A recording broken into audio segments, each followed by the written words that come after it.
ठीक है। अब सॉल्युबिलिटी पर दो इफेक्ट और बचा था। नेचर तो हमने पढ़ लिया, nature of solid and solvent हमने पढ़ लिया। अब हमें क्या पढ़ना है? टेम्परेचर का इफेक्ट और प्रेशर का इफेक्ट। नेक्स्ट हेडिंग होगा हमारा effect of temperature on solubility. एक बात बताओ, इससे पहले कि इफेक्ट ऑफ टेम्परेचर के बारे में डिस्कशन करें, ध्यान से सुनो और बताओ। इफेक्ट ऑफ टेम्परेचर के बारे में डिस्कशन करने से पहले सिंपली आप लोग मुझे बताइए कि क्या क्लास 11th में आप लोगों ने ली सेटेलियर प्रिंसिपल का नाम सुना था?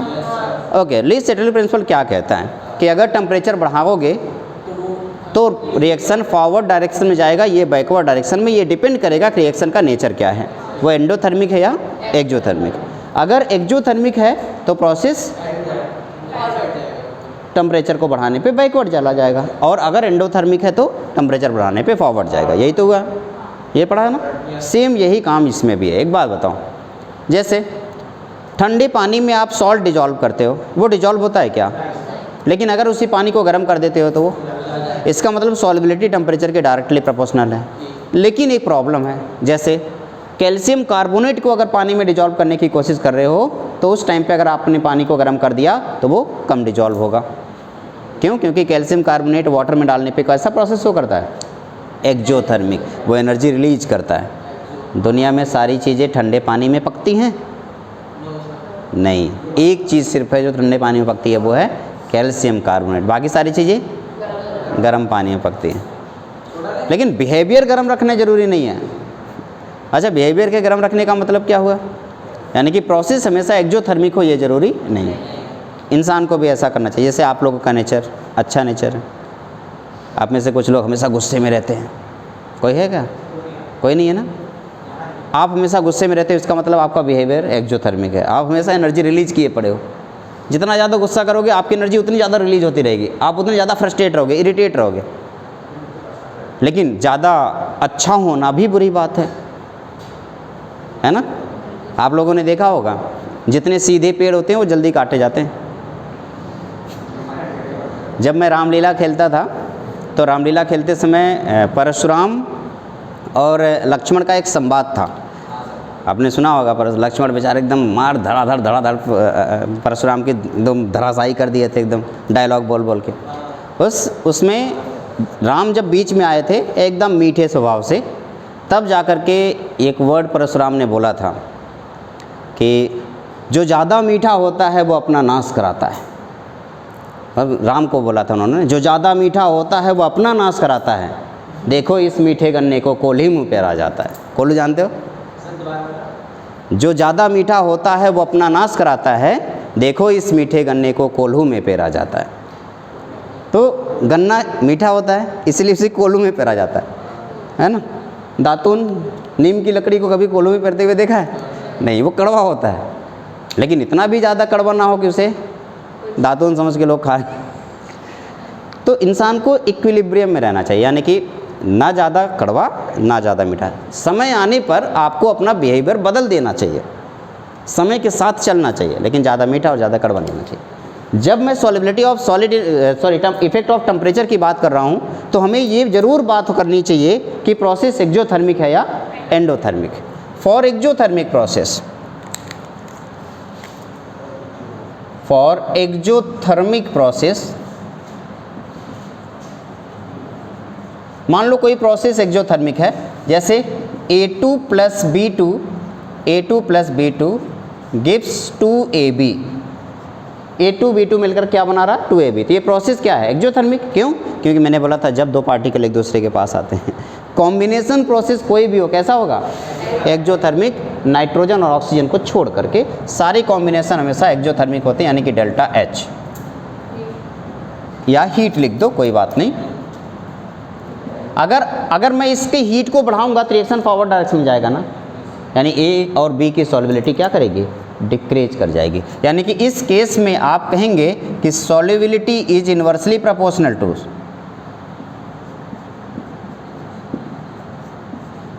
टेम्परेचर।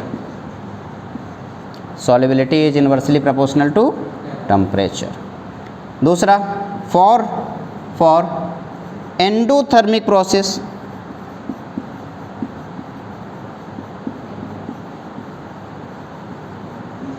फॉर एंडोथर्मिक प्रोसेस क्या होगा बेटा, जैसे इसी को पलट दूँ 2AB gives A2 plus B2, लेकिन यहाँ पे हीट लिखना होगा।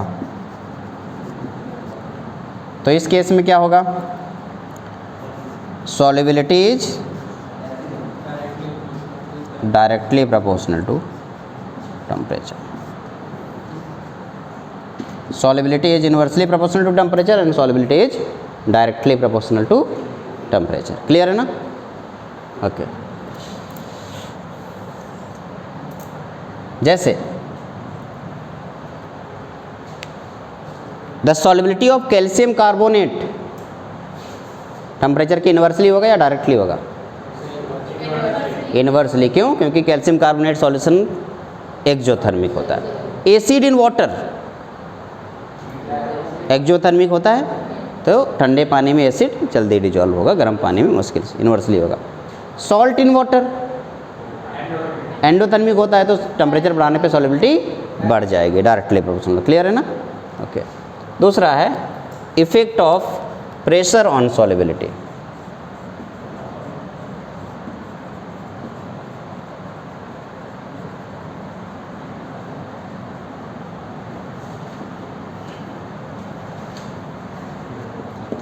Effect of pressure on solubility. एक बात बताओ, प्रेशर का इफेक्ट सिर्फ और सिर्फ तभी हो सकता है जब कोई भी चीज़ कंप्रेस होने के लायक है। क्या सॉलिड को कंप्रेस कर सकते हैं? क्या लिक्विड को कंप्रेस कर सकते हैं? हाँ या ना? कितने लोग कह रहे हैं लिक्विड को कंप्रेस कर सकते हैं? कर सकते हैं।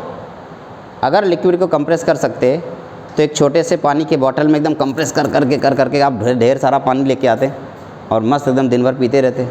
बार बार आपको वहाँ क्यों जाना पड़ता है पानी भरने के लिए? नहीं पड़ता ना। यानी कि लिक्विड को कंप्रेस तो नहीं कर सकते और सॉलिड को भी कंप्रेस नहीं कर सकते हो। अब सॉलिड और लिक्विड को अगर आप कंप्रेस नहीं कर सकते हो तो क्या उस पर किसी प्रेशर का इफेक्ट पड़ेगा? नहीं पड़ेगा। तो solubility of solid in liquid या लिक्विड इन सॉलिड या कुछ भी है, लिक्विड और सॉलिड प्रेशर के इंडिपेंडेंट होते हैं। सिर्फ क्या डिपेंडेंट होता है? गैस, क्योंकि गैस को कंप्रेस कर सकते हो। ठीक है। सॉलिड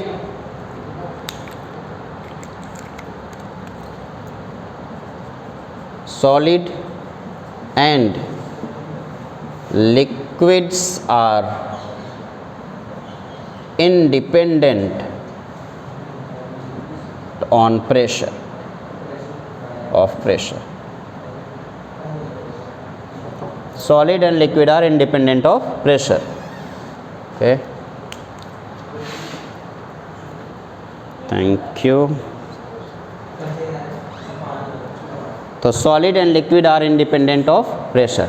क्या गैस इंडिपेंडेंट है? नहीं, गैस प्रेशर पे डिपेंड करता है।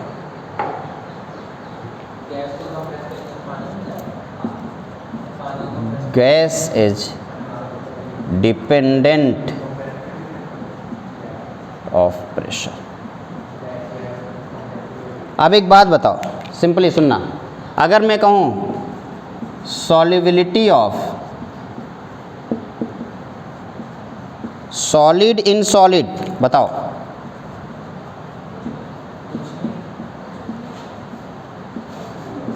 क्या कोई इफेक्ट पड़ेगा प्रेशर का? No effect of pressure. दूसरा, solubility of liquid in liquid, क्या होगा? No effect of pressure. Next, solubility of solid in liquid,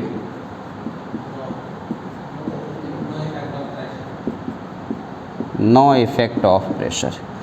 solubility of gas in liquid, हाँ, गैस इन लिक्विड। एक अब इसको समझने के लिए आप ठंडे और गर्म पानी को देख लो। क्या आपने कभी पतीले में पानी रख के गर्म किया है? तो आपने देखा होगा छोटे छोटे बबल स्टार्टिंग में देखते हैं और ऊपर की तरफ जा रहे होते हैं। वो बबल क्या है? वो उसके अंदर प्रेजेंट एयर या ऑक्सीजन गैसेस हैं जो ऊपर की तरफ जा रहे हैं। टेम्परेचर बढ़ाने पे ही ऊपर की तरफ जा रहे हैं। आपको क्या लगता है, कोल्ड ड्रिंक की बोतल खोल करके ऐसे रख दो, आप देखेंगे एकदम बढ़िया बाहर निकलते हुए बुलबुले दिखाई देंगे। वो बुलबुले क्या हैं, कार्बन डाइऑक्साइड के हैं जो बाहर निकल रहे हैं। क्यों बाहर निकल रहे हैं, क्योंकि आपने फ्रीजर से उसको बाहर निकाल लिया है और अब बाहर का टेम्परेचर ज़्यादा है, गर्म है, और इसकी वजह से वो गर्म हो रहे हैं और धीरे धीरे सॉलिबिलिटी। अब बताओ, जब वो बाहर जा रहे हैं क्या लिक्विड से उसका सॉलिबिलिटी कम हो रहा है या बढ़ रहा है, कम हो रहा है। तो टेम्परेचर बढ़ने पे सॉलिबिलिटी डिक्रीज कर रहा है या इंक्रीज, डिक्रीज कर रहा है। इसका मतलब ये इन्वर्सली प्रोपोर्शनल होगा।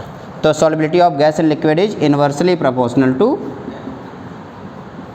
टेम्परेचर।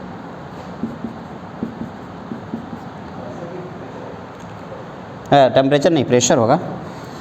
चलो ठीक है, यहाँ टेम्परेचर लिख दो, is inversely proportional to temperature. And अगर मैं प्रेशर की बात करूँ, अब टेम्परेचर लिख दिया तो टेम्परेचर रहने दो। Gas in liquid is directly, देखो जब हमने कार्बन डाइऑक्साइड को वाटर कोल्ड ड्रिंक में या किसी भी ड्रिंक में जो ठंडा है उसमें मिलाने की कोशिश की थी तो प्रेशर कैसा था, बहुत ही हाई था। आप किसी कोल्ड ड्रिंक की बोतल को खोलो तो प्रेशर के साथ निकलेगा कुछ, तो क्यों, क्योंकि हाई प्रेशर पे क्यों डाला गया है, ताकि प्रेशर बढ़ाने से सॉलिबिलिटी बढ़ जाती है। तो solubility in gas in liquid is directly proportional to pressure. इसी बात को अलग अलग तरीके से अलग अलग साइंटिस्ट ने बताया था। सबसे पहले हेनरी ने solubility of gas in liquid बताया था और प्रेशर के डायरेक्टली प्रोपोर्शनल समझाया था। ठीक है ना। तो अगर हमें solubility of gas in liquid समझना है तो उसके लिए हमें कौन सा लॉ पढ़ना होगा, हेनरीज लॉ पढ़ना होगा। ठीक है ना। कोई दिक्कत है किसी को? हेनरी